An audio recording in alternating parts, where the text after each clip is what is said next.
আচ্ছা, এই যে 100টার মধ্যে 80টা লোক দাড়ি কাটছে, এরা গুনার কাজ করলো না করলো না? আচ্ছা, বর্ডার আপনাদের কাছে না আমার কাছে? আপনাদের কাছে। আমি বর্ডার থেকে 400 কিলোমিটার দূরে আমার বাড়ি, বর্ধমান জেলা, পানাগড় বেস। আমার বাড়ির কাছে পানাগড় বেসটা মিলিটারি ক্যাম্প সব থেকে বড়, ওইখান থেকেই বর্ডারে মিলিটারি শিফট হয়। আপনাকে দেখিয়ে দেবো, বর্ডারে পাঞ্জাবিদের ছেলেরা ডিউটি করে না করে না? আছে। আচ্ছা, তাদেরকে দেখেছেন মাথায় পাগড়ি নাই আর মুখে দাড়ি চেঁচে দিয়েছে? ডিফেন্সে চাকরি করছে পাঞ্জাবিদের ছেলেরা, তারা তাদের ধর্ম থেকে সরেনি, তাদের মুখে দাড়িটাও আছে, মাথায় পাগড়িও আছে। যাদের কাছে দামি মোবাইল আছে, গুগলে সার্চ করুন, ইউটিউব খুলে পাঞ্জাব পুলিশ, তাদের ডিআইজি, তাদের আইসি, তাদের এসপি, তাদের ডিএসপি মুখেতে দাড়িও রেখেছে, মাথায় পাগড়িটাও রেখেছে। পাগড়ির উপরে অশোক স্তম্ভ লাগানো আছে। কিন্তু মুসলমান জানে দাড়ি রাখা রাসূলের সুন্নাত, অথচ 100টার মধ্যে 80টা মুসলমান নিজে থেকে সেলুনে বসে দাড়ি চেঁচে দেয়। আপনি সরকারকে গালি দিচ্ছেন, সরকারকে দায়ী করছেন। যোগী আদিত্যনাথ সরকার 5 বছর আগে একটা খালি মুসলিম অফিসারের দাড়ি চেঁচেছিল, তাকে ডিউটি থেকে সরিয়ে দাড়ি চেঁচে ডিউটি জয়েন করা মুসলিমদের ছেলে, থানার ওসি ছিল, সে দাড়ি চেঁচে এসে ডিউটি জয়েন করেছে। গোটা ভারতের মুসলিমরা তারা টুইট করে গালি দিচ্ছে যোগী আদিত্যনাথ ইসলামের দুশমন। একটা মুসলমানের দাড়ি চেঁচে যদি যোগী ইসলামের দুশমন হয়, এই 80টা লোক নিজে থেকে দাড়িগুলো চাচ্ছে, এরা কার দুশমন আমি তোমাদের কাছে জানতে চাই। কত কষ্ট লাগে। আপনাকে দেখিয়ে দেবো, এটা ডিসেম্বর মাস, 6 ডিসেম্বর যদি পেজটা খুলেন ফেসবুকে আর টুইটারে, 1000 কোটি মুসলমান এই ফেসবুকে টুইট করেছে 6 ডিসেম্বর ভুলবো না, আমাদের বাবরি মসজিদ শহীদ হয়েছে, আমাদের বুকটা ফেটে যাচ্ছে। হাই রে মুসলমান, তুমি ফেসবুকে বাবরি মসজিদের জন্য কাঁদছো আর তোমার মসজিদ তোমার জন্য কাঁদছে, তুমি জীবনে নামাজ পড়তে যাও না, কত কষ্ট লাগে। অথচ রাসূল বলেছেন 5 ওয়াক্তের নামাজ পড়া ফরজ না ফরজ নয়?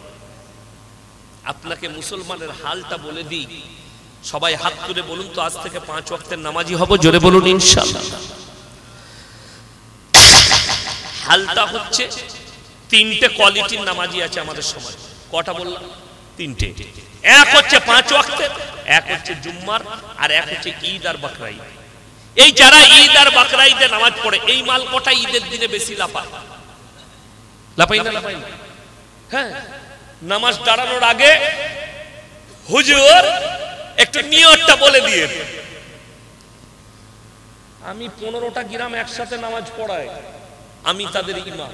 একজন এসে বলছে হুজুর কানে কানে একটু নিয়তটা বলে দেবে। আমি মোটেই বলবো না, তো আমাকে সানাটা শোনা, ওই জানি না, দরুদ শরীফ আতায়াত জানে না, দোয়া মাসুরা জানে না।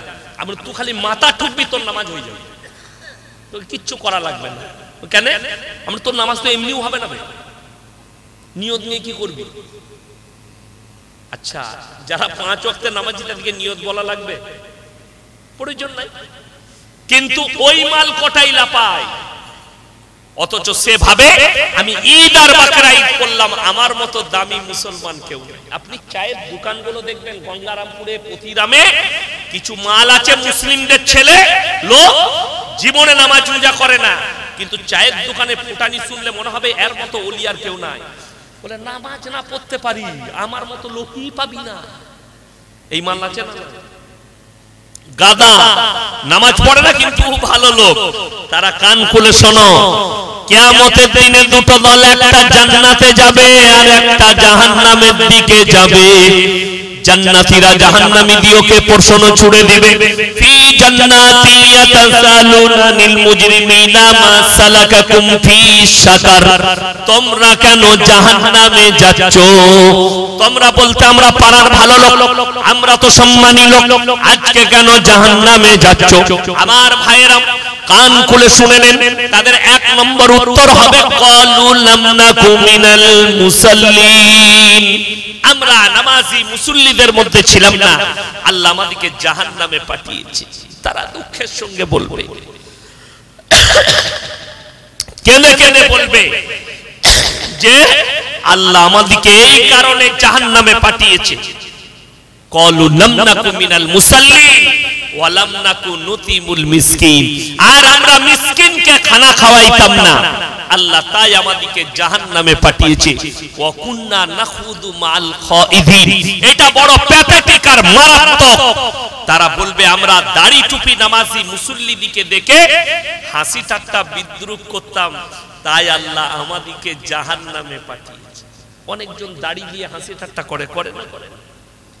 এই আমাকে আল্লাহ সব দিয়েছে কিন্তু দাড়ি দেয় না। অনেকজন ফেসবুকে ইউটিউবে লেখে यार बयान শোনা যাবে না, দাড়ি নাই। তো দাড়িটা আমার বাপের জমিতে দাড়ি হলে তো আমি লাগিয়ে ফেলতাম। তোর কাছে ওষুধ থাকলে দে।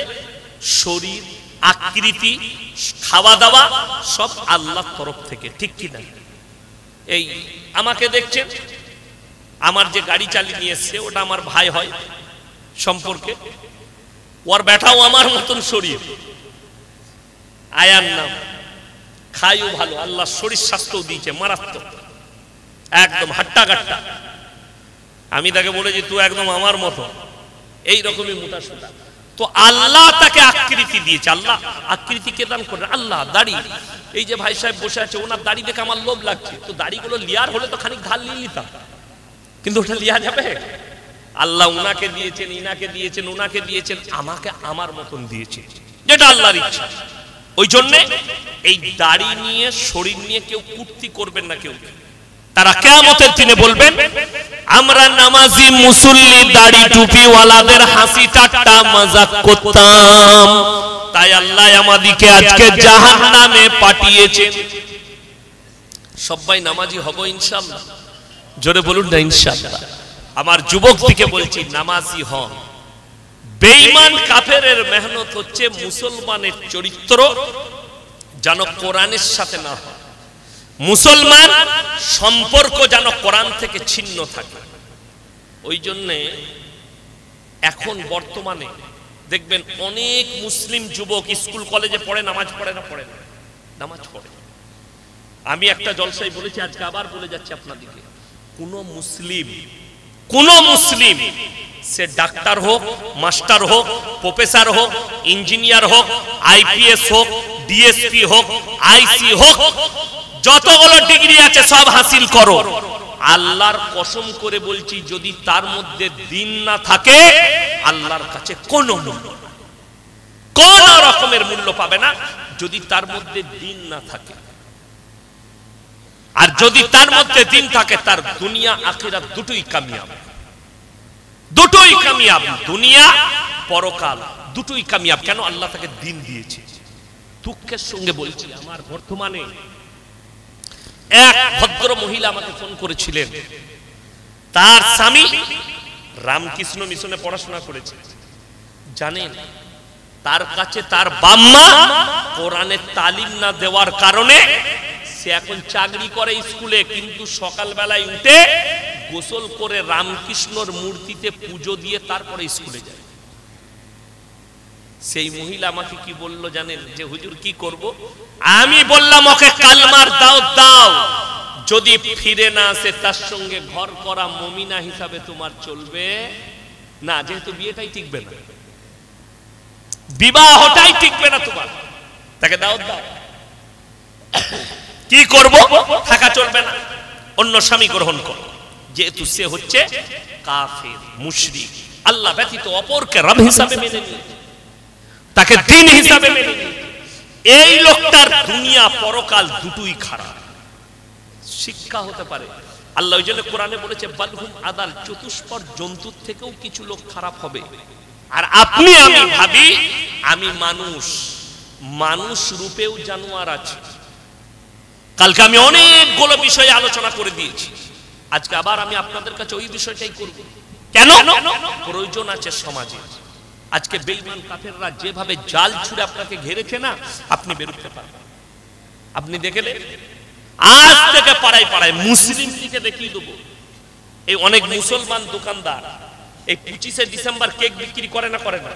হারাম। যে মুসলিমরা 25শে ডিসেম্বর উপলক্ষে কেক বিক্রি করবে তার ওই ইনকামটা ওই দিনের হারাম।